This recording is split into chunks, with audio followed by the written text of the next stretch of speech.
Hello friends, आज का हमारा टॉपिक है एचटीएमएल के अंदर। आज हम सीखने वाले हैं एट्रीब्यूट्स इन एचटीएमएल। एट्रीब्यूट्स क्या होते हैं एचटीएमएल के अंदर, इसको हम डिटेल में सीखने वाले हैं और आसानी से आपको ये सारी चीजें समझ में आ जाएंगी कि एट्रीब्यूट्स होते क्या हैं। सबसे पहले इसकी डिफिनीशन देखते हैं थोड़ा सा। Attributes are used to add more information to the tag. यानी एट्रीब्यूट्स क्या होते हैं, जो कि क्या करते हैं, टैग के अंदर ज्यादा से ज्यादा इंफॉर्मेशन ऐड करने का काम करते हैं, वही हमारे क्या होते हैं, एट्रीब्यूट्स होते हैं। सिंपल सा एग्जांपल अगर हमें समझे तो यहाँ पर क्या होता है, अगर मुझे कोई एक्स्ट्रा इन्फॉर्मेशन अपने टैग के बारे में देनी है तो उसके लिए हम किसका यूज करते हैं, एट्रीब्यूट्स का यूज करते हैं। यानी कि एट्रीब्यूट्स वही होते हैं जो टैग के अंदर एक्स्ट्रा इन्फॉर्मेशन को ऐड करते हैं, वही हमारे एट्रीब्यूट्स कहलाते हैं। जैसे कि हमने अपने बॉयलर प्लेट कोड को देखा था, वहां पर बहुत सारे एट्रीब्यूट्स क्या हुए हैं, यूज हुए हैं। उसको अभी हम थोड़ी देर में आपको दिखा रहे होंगे। सबसे पहले यहाँ पर हम एक एग्जांपल से समझते हैं। जैसे यहाँ पर क्या है, एक HTML है, ये क्या है, हमारा एक टैग है।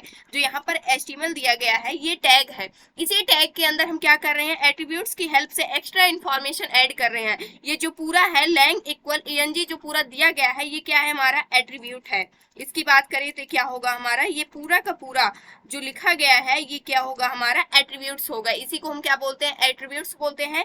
जो कि जो हमारा HTML टैग है इसके अंदर क्या कर रहा है, मोर इन्फॉर्मेशन यानी कि एक्स्ट्रा इन्फॉर्मेशन ऐड कर रहा है। HTML तो है ही है, लेकिन उस HTML के बारे में बता रहा है कि ये किस टाइप का है। HTML जो है ये किस टाइप का है। यहाँ पर लैंग का क्या मतलब होता है, लैंग्वेज होता है। अगर हम बात करें तो लैंग्वेज होता है। उसके बाद यहाँ पर ईएनजी का क्या मतलब होता है, ईएनजी का मतलब होता है इंग्लिश। यानी कि ये बताया जा रहा है, जो HTML टैग है इसके अंदर ये बताया जा रहा है कि जो हमारे HTML है ये किस लैंग्वेज को यूज करता है, यानी कि ये इंग्लिश लैंग्वेज को यूज करता है। जो हमारा HTML है इंग्लिश लैंग्वेज को यूज कर रहा है। तो इस प्रकार से जो हमारा HTML है इसके इस टैग की हेल्प से, यानी कि इसमें एट्रीब्यूट ऐड करने की हेल्प से हमें ये पता चल गया कि किस टाइप की लैंग्वेज को यूज कर रहा है जो हमारा HTML है। अब यहाँ से अगर हम देखें तो यहाँ से हमें ये समझ में आ गया, ये जो पूरा का पूरा है ये हमारा क्या है, यहाँ पर एट्रीब्यूट है। इस पूरे को हम क्या बोलते हैं, एट्रीब्यूट्स बोलते हैं। लेकिन अगर यहाँ पर और डिटेल में हम देखें, एट्रीब्यूट्स तो होता ही है जिसके दो पार्ट होते हैं। अगर हम यहाँ पर समझें तो टू टाइप्स के इसके पार्ट होते हैं। ये फर्स्ट वाला पार्ट होता है, ये क्या होता है, हमारा एट्रीब्यूट हो जाता है। एट्रीब्यूट वैसे तो पूरे को हम बोलते हैं एट्रीब्यूट्स हो जाता है। और ये जो पार्ट होता है ये हमारी क्या हो जाती है, वैल्यू हो जाती है।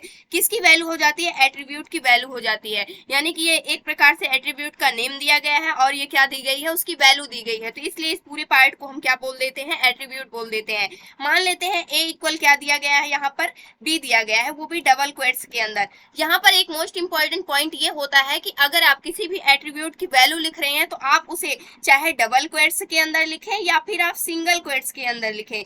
जो हमारा ब्राउजर होता है, यानी कि जो हमारा HTML का कोड होता है वो सेम इसको समझता है। यानी कि चाहे आप डबल क्वेट्स के अंदर लिखो फिर भी वही काम करेगा, सिंगल क्वेट्स के अंदर लिखते हो फिर भी वही काम करेगा। इससे कोई फर्क नहीं पड़ता है HTML के कोड पर, आप उसको डबल क्वेट्स के अंदर रख रहे हैं या सिंगल क्वेट्स के अंदर रख रहे हैं, आप दोनों टाइप से क्या कर सकते हैं, यूज कर सकते हैं। तो यहाँ पर मान लेते हैं जो ए है ये हमारा क्या हो गया, एट्रीब्यूट हो गया जिसकी वैल्यू क्या है, बी है। या फिर मैंने ये ले लिया, ए क्या हो गया, यहाँ पर कोई नेम हो गया यानी कि, और इसकी वैल्यू मैंने 10 रख दिया। तो इस प्रकार से ए एट्रीब्यूट है जिसकी वैल्यू क्या हो गई, ये 10 हो गई। सेम वैसे यहाँ पर लैंग क्या है, हमारा एट्रीब्यूट है जिसकी वैल्यू क्या है, इंग्लिश है, eng ले लिया है हमने।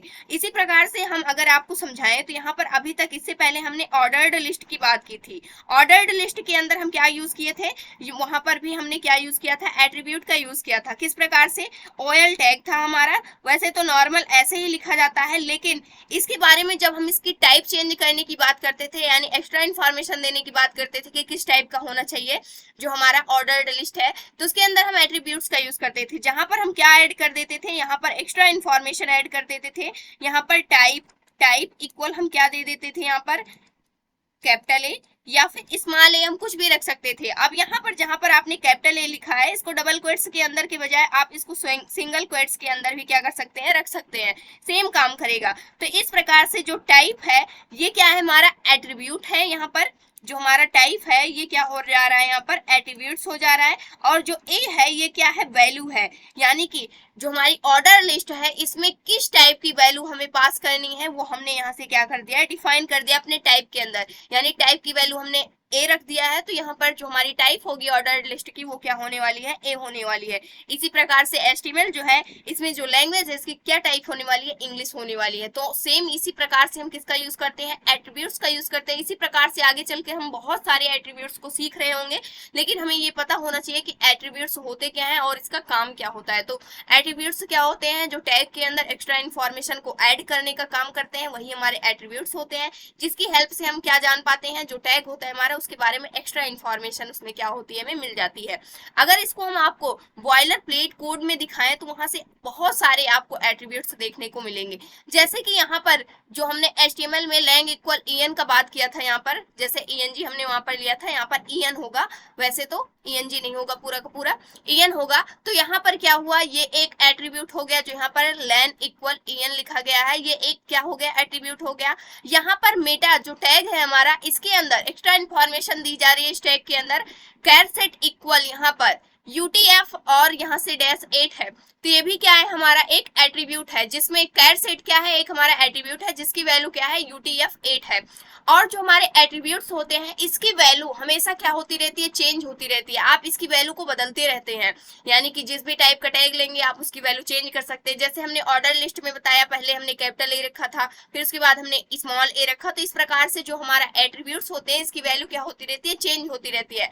जैसे यहाँ पर अगर आप देखें तो इस सेकेंड वाला जो हमारा मेटा है, इसमें नेम इक्वल समथिंग क्या दिया गया है, यहाँ पे व्यू पोर्ट दिया गया है। ये भी हमारा क्या है, पूरा पूरा एक एट्रीब्यूट है, जिसमें नेम है यहाँ पर एट्रीब्यूट और इसकी वैल्यू क्या दी गई है, व्यू पोर्ट दी गई। इसी प्रकार से कंटेंट यहाँ पर दिया गया है, इसके भी कुछ एट्रीब्यूट्स हैं, यानी कि यहाँ पर ये भी एक एट्रीब्यूट है। तो इस प्रकार से मल्टीपल टाइप्स के क्या होते हैं, हमारे एट्रीब्यूट्स होते हैं, जो कि हमारे बॉयलर प्लेट कोड के ही अंदर ही हमें देखने को मिलते हैं। जैसे कि हमने यहाँ पर ऑर्डर लिस्ट का एग्जांपल लिया था, तो यहाँ पर हमने ऑर्डर लिस्ट के अंदर क्या किया था, एट्रीब्यूट्स का यूज किया था।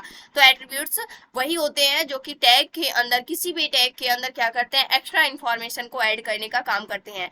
अभी तक हमने पैराग्राफ टैग को देखा, हेडिंग टैग को देखा, वहां पर हम कोई भी एट्रीब्यूट्स का यूज नहीं कर रहे थे, एक नॉर्मल ही हम कर रहे थे, लेकिन यहाँ पर हमने क्या किया है, एट्रीब्यूट्स का यूज किया हुआ है। तो इस प्रकार से क्या होते हैं, हमारे ये सारे एट्रीब्यूट्स होते हैं। ये था आज का हमारा टॉपिक, जहां से हमने ये सीखा कि एट्रीब्यूट्स क्या होते हैं HTML के अंदर। ये कॉन्सेप्ट आपको अच्छे से समझ में आया होगा, ये हम आशा करते हैं आपसे कि आपको ये सारा टॉपिक क्या हो गया होगा, अच्छे से क्लियर हो गया होगा। आई होप दोस्तों अगर आज की इन्फॉर्मेशन आपको अच्छी लगी हो तो प्लीज वीडियो को लाइक करना, चैनल को सब्सक्राइब करना और दोस्तों के पास शेयर करना।